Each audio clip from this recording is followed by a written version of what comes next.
औज़ुबिल्लाहिमिनश्शैतानिर्रजीम बिस्मिल्लाहिर्रहमानिर्रहीम। तमाम नाज़रीन और अहबाब को आज के प्रोग्राम में खुशामदीद कहता हूँ। आज हम इसमें डिस्कशन में ये देखेंगे कि इंतख़ाबात हो रहे हैं या नहीं हो रहे हैं। जैसा कि आम तौर पे इस जो हमारा मेन स्ट्रीम मीडिया उसमें ये कहा जा रहा है कि ये जो बजट है, बजट जो है वो इंतख़ाबी बजट है और इसमें बड़ी जो है वो बड़ा शानदार किस्म का बजट है। तो इंतख़ाबात जो है नवंबर से पहले होंगे। तो मैंने बजट डॉक्यूमेंट जो है वो कल जो देखा है उसकी हाइलाइट्स डिटेल से, तो उससे मुझे तो लग रहा है कि बिल्कुल इंतख़ाब मुस्तक़बिल नवंबर में तो नहीं होने वाले हैं। उसमें जो है उसकी वजह ये है कि पिछले साल का जो हमारा बजट था वो कोई था 9.5 ट्रिलियन का, उसका वजन जो था रेवेन्यू और एक्सपेंडिचर का। इस साल का जो है वो 14.5 है, जिसका मतलब ये है कि बजट में ये कहा गया है कि हमारी आमदनी में 50% इजाफा होगा और वो हम खर्च करेंगे। तो मुझे या किसी भी कोई भी जितने भी इकानमिस्ट हैं जो इस चीज़ को समझते हैं, मैं तो एक अदना सा तालिब इल्म हूँ और मैं इकानमिस्ट भी नहीं हूँ, लेकिन मुझे नहीं लगता है। उसकी वजह ये है कि जो हमारा पिछले साल का हदफ था 9.5 ट्रिलियन का, 9,500 अरब का, उसमें से कोई टारगेट हमारा पूरा हुआ ही नहीं है। ना उसमें रेमिटेंस का टारगेट पूरा हुआ है, ना उसमें एक्सपोर्ट का टारगेट पूरा हुआ है, ना उसमें डायरेक्ट टैक्स कलेक्शन का टारगेट पूरा हुआ है, ना जीएसटी, कोई टारगेट नहीं पूरा, सब में शॉर्टफॉल हुआ है। एक जो चीज़ जो है जो फोरकास्ट से ज़्यादा हुई है वो अल्लाह ताला की तरफ से हुई है, और वो सिंध गवर्नमेंट ने जो उसको परसू किया वो था, उन्होंने जो वीट की जो गंदम है उसकी इमदादी कीमत बढ़ाई और वो रिकॉर्ड पैदावार हुई है। और उसकी शायद एक वजह ये भी है पिछले साल सैलाब भी आया था। अदरवाइज़ जो है हमारा वो एक छोटा सा कंपोनेंट है। तो बाकी जो है एक तो ये है कि इतना बड़ा ख़र्चा जो है अगर वाकई ये नवंबर में कराएंगे, नवंबर तक 2-3 बहुत बड़े बड़े मिनी बजट इस गवर्नमेंट को देने पड़ेंगे।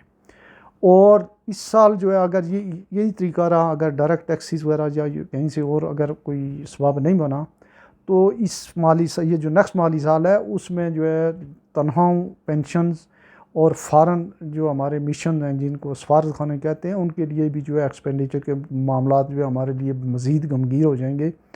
और चूँकि उसमें इस साल भी जो है बेशुमार सफारत खानों को जो है वो जो पेमेंट्स थी उस तरीके से नहीं रिलीज़ हुई हैं। तो इंपोर्ट जो है वो हमारी पहले की तरह ही चलेगी। वो 58-60 अरब का उसका हदफ जो है वो डॉलर का जो है वो रखा गया है। तो मुख्तसरन उसमें जो अहदाफ रखे गए हैं बड़े अनरियलिस्टिक हैं। एक्सपेंडिचर के लिए जो अहदाफ रखना जो है वो बिल्कुल आसान है। आप 50% तनख्वाह बढ़ा लें, डेवलपमेंटल बजट जितना करना है, उसके लिए पैसे कहाँ से आएंगे? पैसे आने होते हैं टैक्सीज से, इंपोर्ट ड्यूटी से और जीएसटी से, इनडायरेक्ट टैक्सेस से। इसमें इनडायरेक्ट टैक्सेस जो पहले भी हैं, और हमारे यहाँ इनडायरेक्ट टैक्सेस और डायरेक्ट टैक्सेस का रेशो 1.2 और 3 का है। 2 रुपये अगर डायरेक्ट टैक्सेस से आते, 3 रुपये इनडायरेक्ट टैक्सेस से। इनडायरेक्ट टैक्स बिल्कुल आम लोगों से लिए जाता है।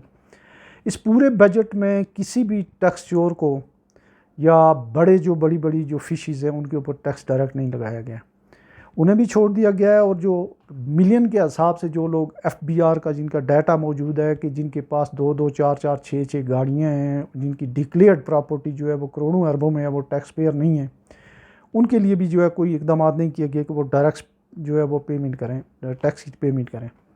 जब करोड़ों और अरबों प्रति जो है वो टैक्स नहीं पे करेंगे, एक आम बंदा जिसकी 20,000, 10,000 तनख्वाह है, लाख तनख्वाह है, 5 लाख तनख्वाह है, और उसके बच्चे भी पढ़ रहे हैं, मकान जो है उसके किराए का है, और उसको जो है वो किस तरीके से जो है अपनी मैनेजमेंट करेगा। दूसरी बात जो इम्पॉर्टेंट है, एक तो आजकल जो है वो एक शोर शराबा है, रशिया का तेल आ गया। रशिया का तेल जो है ये ऐसे ही लोगों को जो है ये उनकी आई वाशिंग है। रशिया का तेल जो है हमारी एक तो रिफाइनरी उसके साथ कंपेटेबल नहीं है, और ऐसे 50,000 टन कोई तेल होता है, 50,000 टन कोई तेल नहीं होता है। यहाँ पे हमारे यहाँ जो है बहुत ड्रास्टिक चेंजेस की ज़रूरत है। या तो हम कहीं ईरान से तेल ले लें या कोई और हमारा अपना तेल निकला, ये ऐसे ड्रामेबाजी है। तो इससे कोई 5-10%, 1-2 दफ़ा 5 रुपये 10 कहीं अगर सस्ता हो गया तो हो गया, इसका कोई मेजर जो है इसका इम्पैक्ट नहीं होगा प्राइसेस पे। इसी तरीके से जो ओवरसीज़ पाकिस्तानियों के लिए कोई इंसेंटिव नहीं दी गई हैं, और वो वैसे भी जो है इमरान खान साहब के साथ हैं, अगर उनके लिए कोई इंसेंटिव, कोई उनके लिए जो है वो बोनस वाचर्स इस तरह की स्कीम हो सकते हैं, उसमें एक जो एकदम हमें जो जिस चीज़ में पाकिस्तान जो अर्न कर सकता है वो है फ़ॉरेन रेमिटेंस। जो लोगों के वहाँ पैसे हैं, अगर उनको कोई इंसेंटिव दी जाए यहाँ लेके आए, उसके लिए कोई इन्होंने जो है वो इकदाम नहीं किए।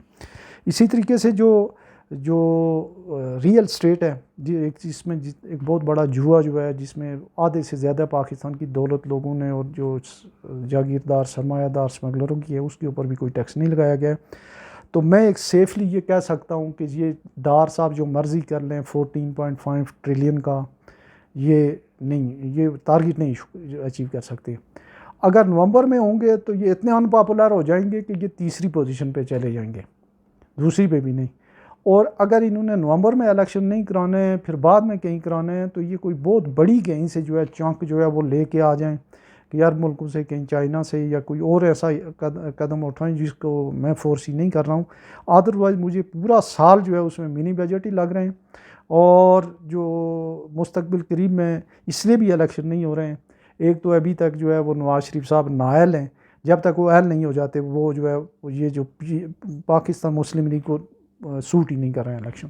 दूसरा, जो हमारी अदम इस्तेकाम पार्टी है या इस्तेकाम पाकिस्तान पार्टी है, वो अभी तक रजिस्टर्ड ही नहीं हुई है। जब तक वो रजिस्टर्ड नहीं होगी, उसके ऊपर प्रॉपर उसकी जो है वो उसको आप पाल पोस के बड़ा नहीं किया जाएगा, उसकी जो है कि साइजेबल जो है उसकी स्ट्रेंथ नहीं बनेगी, तो उस वक्त तक जो है वो इस्टेब्लिशमेंट को जो है वो इलेक्शन सूट नहीं करते हैं। इलेक्शन के लिए ज़ोर जो लगा रही है वो पीपल्स पार्टी का मौक़िफ़ है कि हो जाएं। अब पीपल्स पार्टी जो है वो शायद इस हुकूमत से जो है कि अगर इलेक्शन मुलतवी हों शायद अलहदा भी हो जाए, उनके डिफरेंसेस भी हैं, लेकिन पाकिस्तान मुस्लिम लीग, उनका बजट, उनका रवैया, मुझे नहीं लगता है कि वो जो है शहबाज शरीफ साहब वो इलेक्शन कराने के मूड में। और इस्टेब्लिशमेंट भी जो है इसलिए इतनी उसमें नहीं है कि उनकी अपनी इस दफ़ा कोई ऐसी पार्टी है नहीं है। तो जब तक पार्टी जंगीर तरीन की रजिस्टर्ड होती, उसकी तंजीमें न होती, तो जब तक इलेक्शन जो है वो इस साल मुमकिन नहीं नज़र आते हैं। इस बारे में आपका क्या ख्याल है? ज़ाहिर है कि आपकी भी एक असेसमेंट होगी।